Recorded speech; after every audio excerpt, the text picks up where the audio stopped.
Words at War.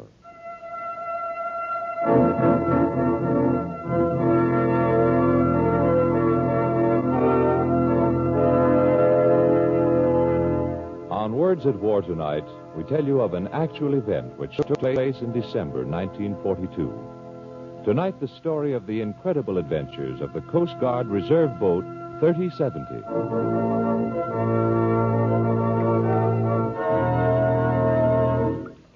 Coast Guard Reserve 3070. Hooligan's Navy, that's what it is. That boat belongs to Hooligan's Navy. Huh? What's that? Say, how long you been at sea, Pete, that you ain't never heard of Hooligan's Navy? Never mind getting fancy. Just tell me what it is, huh? It's them coastal picket boys. You know, fishermen, yachtsmen, blue water sailors, guys like that. Things has been pretty hot up and down the East Coast, and the Navy sends out a call. So now these guys go charging up and down the coast in their yachts, sea tubs, and spit kits looking for German subs. They're a special branch of the Coast Guard. Coastal pickets, they call themselves. But to the rest of us, they're just Hooligan's Navy. You know, no class. Yeah, I see what you mean. This CGR 3070 can't be no more than 10 feet, huh? Hooligan Junior, huh? A little 10-foot spit kid. She ain't no 10-foot spit kid. She's a 57-foot yawl. Huh? Oh, you. Where'd you come from? Been standing here listening. She's a 7-foot yawl, that's what she is. Yeah? You know a lot about her, don't you? Huh? Well, she's my boat. I'm a member of the crew. Oh, Hooligan, huh? Yep. Your ship ain't very big, is she? Nope. Has she seen much action? Like submarines, things like that? Nope. What's the matter? Don't even you like her? Ain't she no good? Good. Let me tell you something, Mac. The 3070 is probably the neatest, sweetest little sailing craft that ever kicked up a fantail on the wind. And she's the prettiest, slimmest, snootiest, trimmest little dame that ever walked the water. She can roll with a punch like Lewis, heave to like an angel, and run a breeze as light and hot as a kiss. Matter of fact, she's the darndest, finest, fanciest son of a gunboat in the whole pockmarked Navy. You got a butt? Oh, sure. Say, if your ship is good like you say, what's she doing laying up here on the dock? Why ain't she out winning the war? It's because she's being fixed, that's why. She's come back after being pushed all over the Atlantic by hurricanes and blizzards. Get a match? Yeah. Pushed all over the Atlantic, huh? For how long? Thanks. 21 days. How come? We got lost.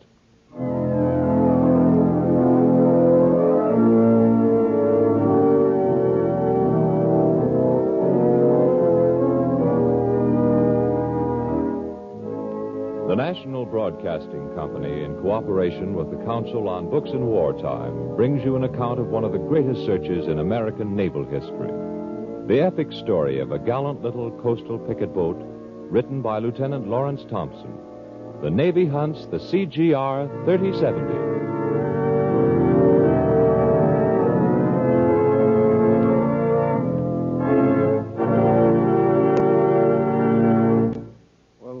After you got lost, what happened? Didn't they find you? I'm sure they did. Lots of times. Didn't take.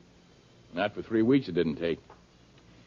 I remember the day we shoved off for this patrol, right after Thanksgiving it was. The weather was pretty nasty. Cold and gray and kind of ominous. But we sent the 3070, a 57-foot yawl, out on the sea.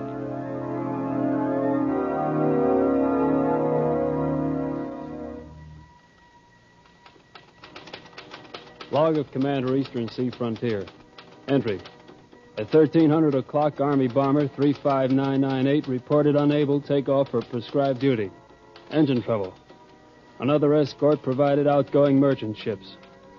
At 1800, message received from CGR 3070. Arrived at station 50 miles off Greenport, Long Island.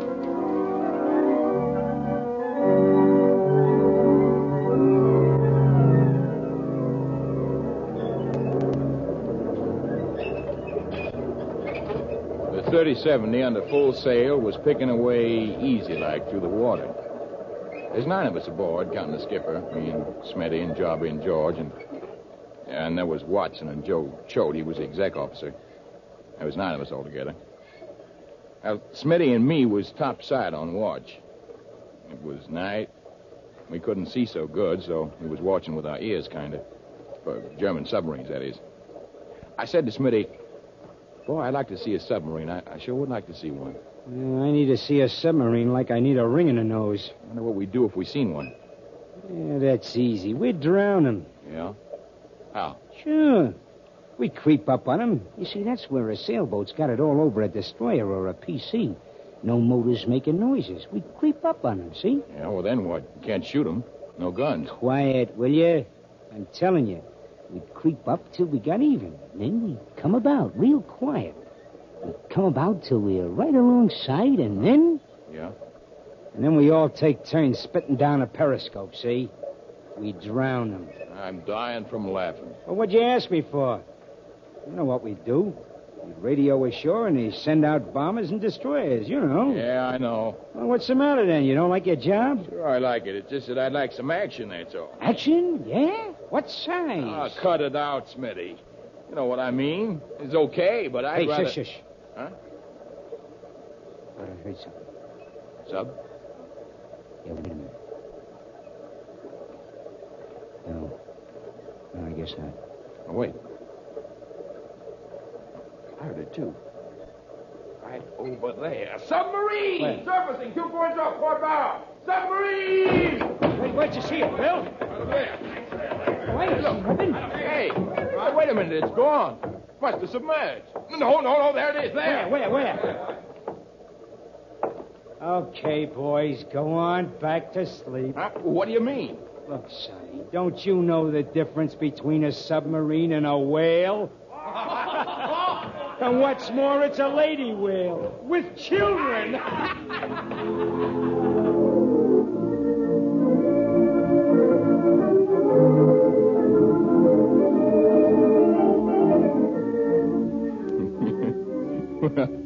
That's pretty much how time went. We patrolled our station, watched for subs, and froze. A sailboat out in the Atlantic is no place to be in December. We'd stepped a stove fast to the bulkhead between the cabin and galley, but one little pot-bellied stove doesn't help much when it comes to keeping 9 men warm. Then the sea began to build up and started running pretty high. Anybody who's been juggled around the sailboat by heavy seas knows what I mean. We got seasick. One by one, we got good and seasick. By the last day of our patrol, we were real ready to set sail for home. And most of us kept pretty near the radio waiting for the message calling us in. And sort of guess how our spirits shot up when that message came. Calling CGR 3070 3070 3070. This is Nan Mike Yoke, Nan Mike Yoke, Nan Mike Yoke. Your patrol is prolonged. I say again, your patrol is prolonged. You are ordered to proceed 8 miles easterly course to investigate possible submarine contact. Proceed 8 miles easterly course to investigate possible submarine contact. Over and out.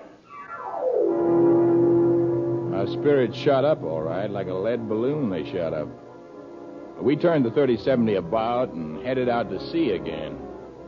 The weather really was kicking up now. And the job is that we was having a hard time meeting the seas head on. And then came another message over the radio phone, a storm warning it was. They said the wind might build up to 30 knots. 30 knots. Hey, Job, what's the present wind velocity? About 35 to 40. Maybe we should send storm warnings ashore. And then things got worse and worse, and finally the message we'd been waiting for came. This is Nan Mike Yoke, Nan Mike Yoke, Nan Mike Yoke. All coastal picket boats ordered ashore. All coastal picket boats head for shore. This is an order. Head for shore. Head for shore. Ordered ashore. Good order, except we couldn't follow it. And now we were bouncing through rollers and chop like a ping-pong ball, and we figured we'd have a better chance if we kept sailing hove to instead of beating back to the base off wind. Right then, we didn't care to go no place. We just wanted to stay where we was, alive. And then it happened. It was off watch. Joe and Smitty and a couple others and me. And George was there, too. I remember that because he said... Well, there's one thing. At least no Nazi sub would poke its nose up in weather like this. I bleed for 'em. These poor Nazi subs. All safe and snug downstairs while we're up here jumping around like a pogo stick. Listen, the trouble with you guys, you don't know what trouble is. Huh? Why, this isn't anything. A little gale, sea's running a little high, and of course we might capsize at any minute, Oh, but... fine, Joe, fine. I'm glad you're taking it all so happy. But just tell me this. What happens to us if we capsize? Just what happens? The best thing that could happen to a sailor, Smitty. Yeah? What's that? A fine Navy funeral with full military honors. Oh, hey! Hey, what's that? What's that? Come on, outside!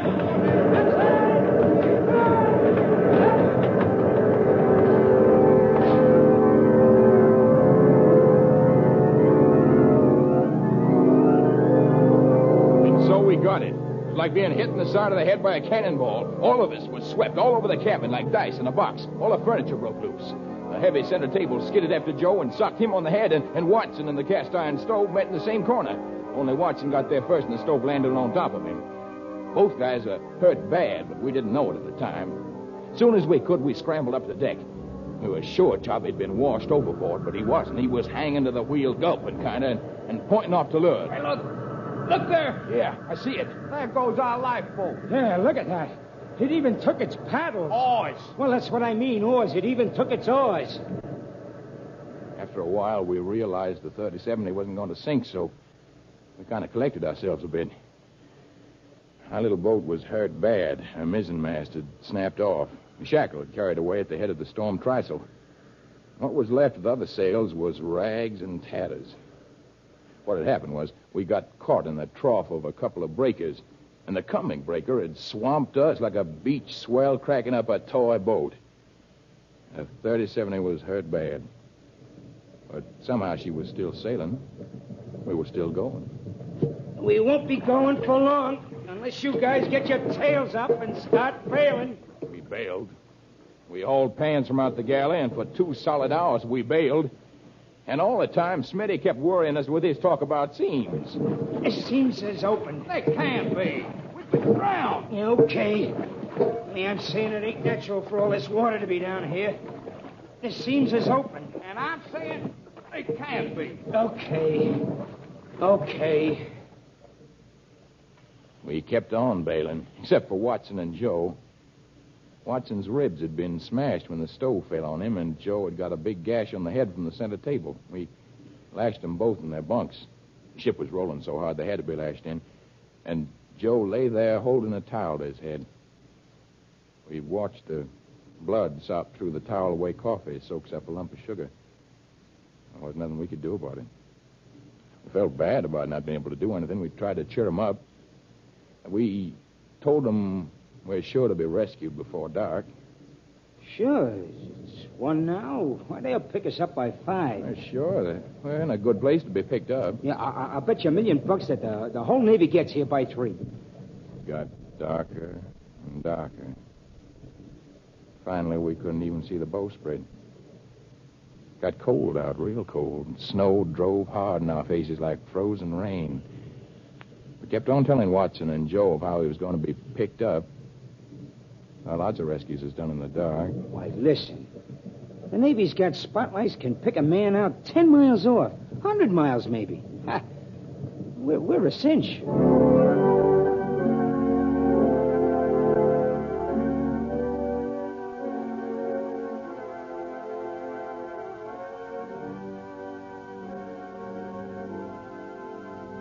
That night, we stood watches only an hour long.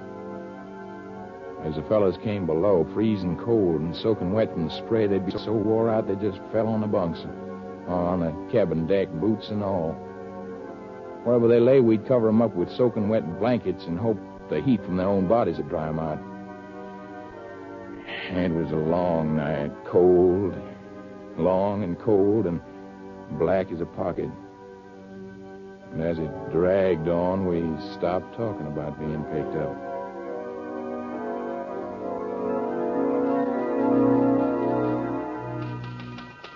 Log of Commander, Eastern Sea Frontier, December 3rd. Entry. Violent storm raging along Atlantic seaboard. All shipping endangered.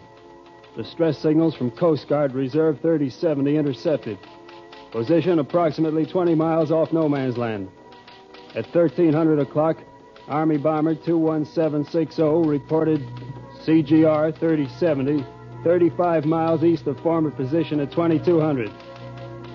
Navy PBY 425 reports 3070 being steadily blown out to sea. Orders given for all craft to be on lookout for 57-foot yawl, CGR 3070.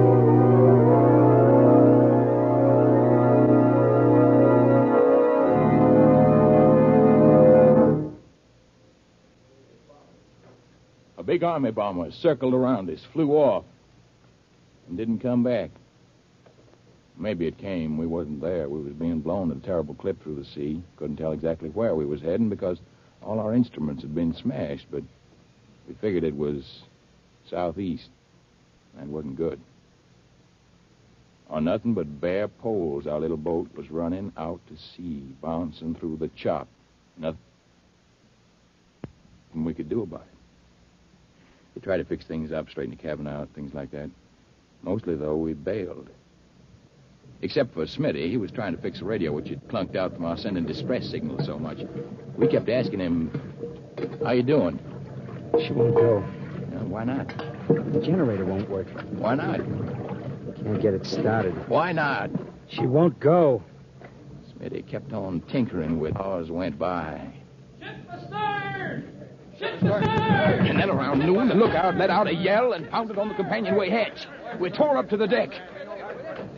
There! Over there! There it is! Hey! And sure enough, a ship about 4 miles off.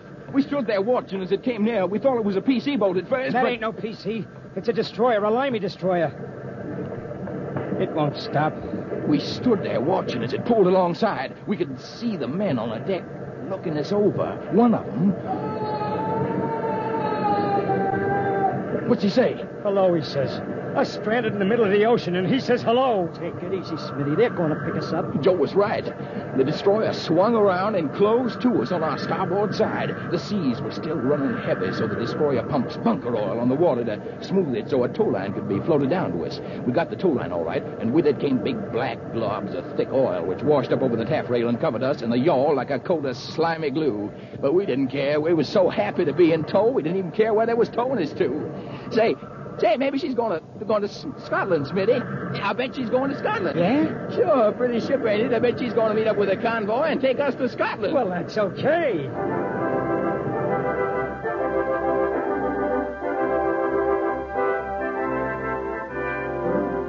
And so we slammed through the water in the wake of the limey destroyer.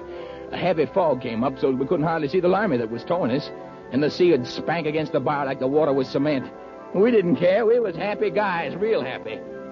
Until about midnight that night. What's happened, Joe? Why are we slowing down? It's the tow line. What's the matter with it? It broke. Come back, will ya? We quick put on our spreader lights and shut off some red flares. And we yelled at the destroyer. We kept on yelling for a while, but it wasn't no use. She didn't hear us. And pretty soon she disappeared into the mist, and we couldn't see her no more. There goes Scotland. And she didn't even know she lost us. I met a Scotchman once. He wasn't stingy at all. I remember thinking it funny at the time, because in a joke, Scotchman's got to be stingy. But not this guy. I remember distinctly he didn't have no hair, and he wasn't stingy. She don't even know she lost us.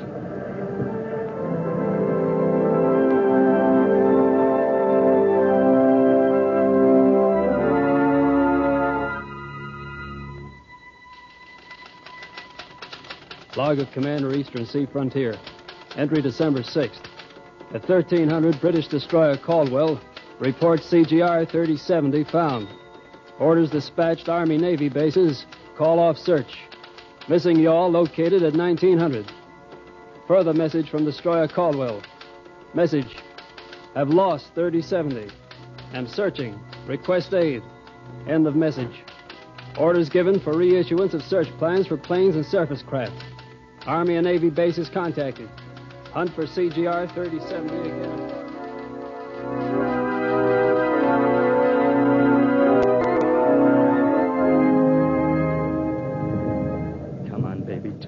baby. You can do it. Just try. All I want's a few words, only a few little words. Come on, baby. Talk to me. Talk to me. Joe started again, trying to make the radio work while the rest of us nailed tin cans over most of the holes in the 3070, so we didn't have to bail so much anymore. See, after the Limey destroyer lost us, we decided we had to do something ourselves.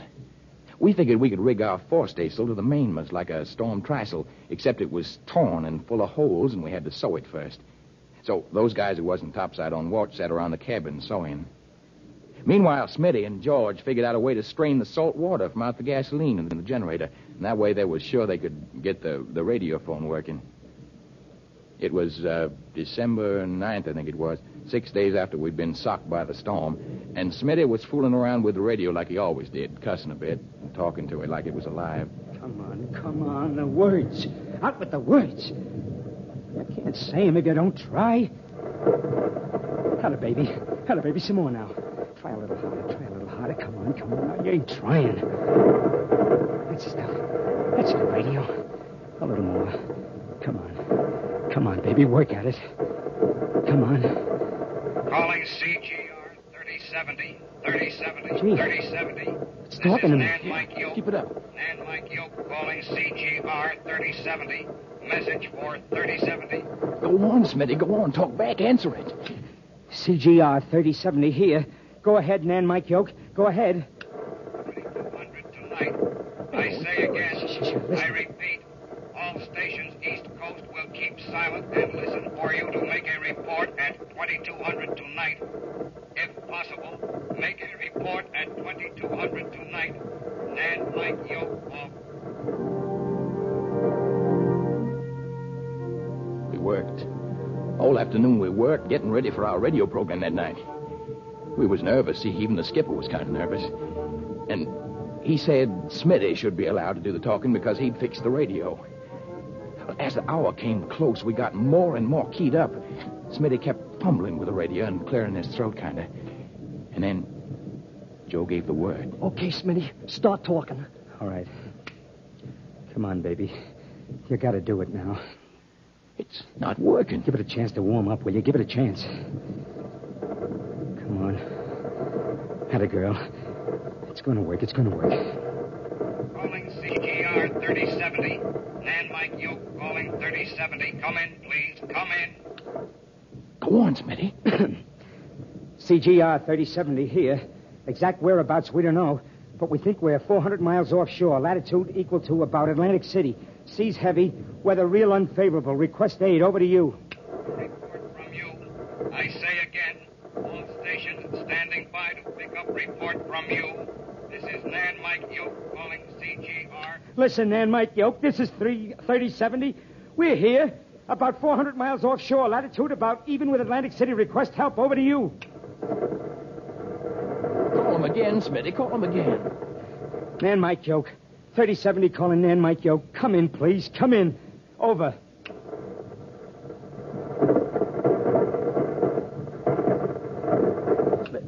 Listen, Nan Mike Yoke. Come in, will you? Come in. No, you, Smitty, it's dead. I know. Position unknown. Seas running heavy. Weather unfavorable. Request you find us. I say again... Cut it out, Smitty. Huh? Yeah. Yeah, sure, Joe. Sure. I guess I knew it wouldn't work. I guess I knew. The radio never worked again after that night.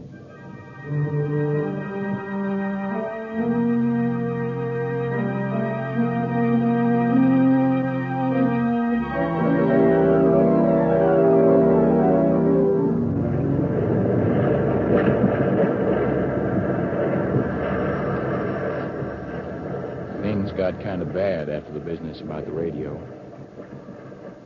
Kind of took the heart out of us. We was getting pretty weak, running low on food and water, but we didn't seem to care much. Even stopped counting the days. We didn't give up hoping or anything like that, but the heart was out of us. And then one morning, we saw a ship, and then two ships. A convoy bearing down on us. A convoy.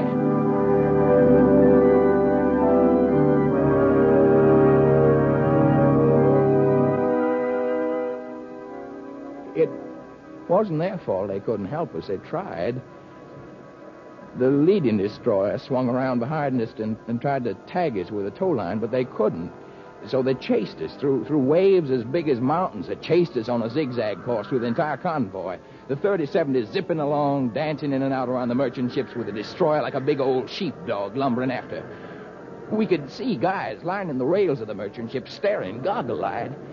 Must have looked pretty funny popping in and out like that. They didn't laugh, though. Nobody laughed. I guess they knew our little boat couldn't help itself. They knew we was being whipped by the wind. After a while, the destroyer stopped trying to catch us.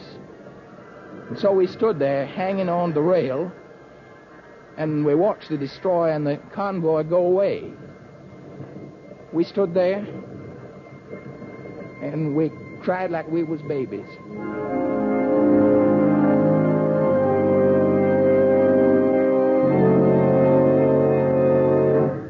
It was then that Joe made his speech. It wasn't much for speeches, Joe wasn't, especially now when he was still weak and sick from that crack on the head, but... Look, you guys, we're lost. Maybe some of you think we won't get back. Okay,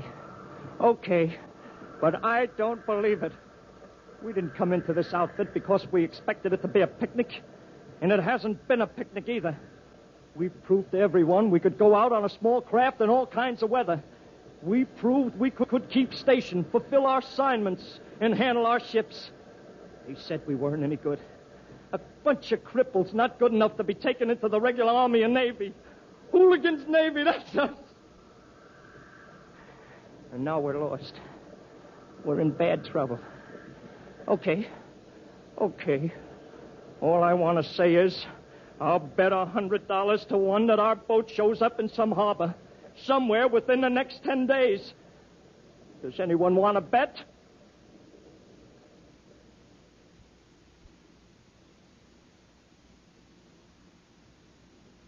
Two days later, we was rescued.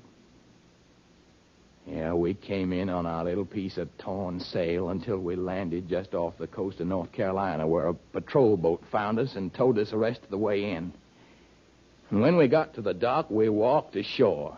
All of us. Nobody asked for help. We walked. And, well, that's about all there was to it. The Navy got us all fixed up, and they're fixing the 3070 now. And pretty soon we'll be back on the job patrolling again. You got another butt? Huh? Oh, yeah, sure. That was the second worst thing about the whole business. We ran out of butts early. Yeah. Thanks. That was tough, all right, but worst of all, we felt kind of like we'd failed somehow. All of us on the 3070 felt bad about it, real bad. What do you mean you failed? Well, you see, the whole time we was out there, we never sighted one German submarine. It's like you guys said, we didn't meet no trouble, no action. You got a match? Oh, yeah.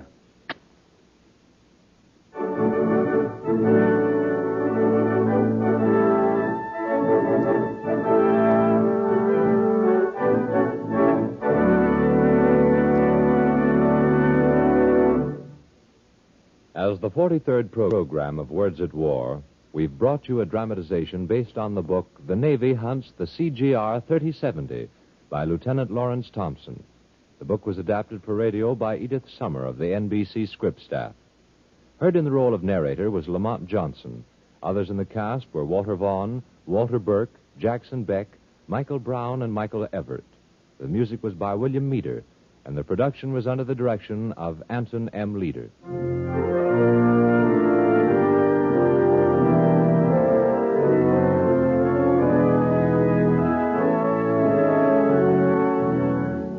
Next week, another in the series of Words at War.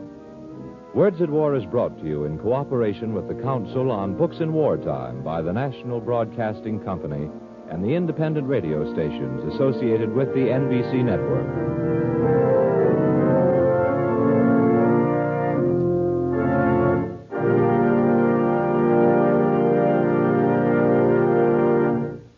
This is the National Broadcasting Company.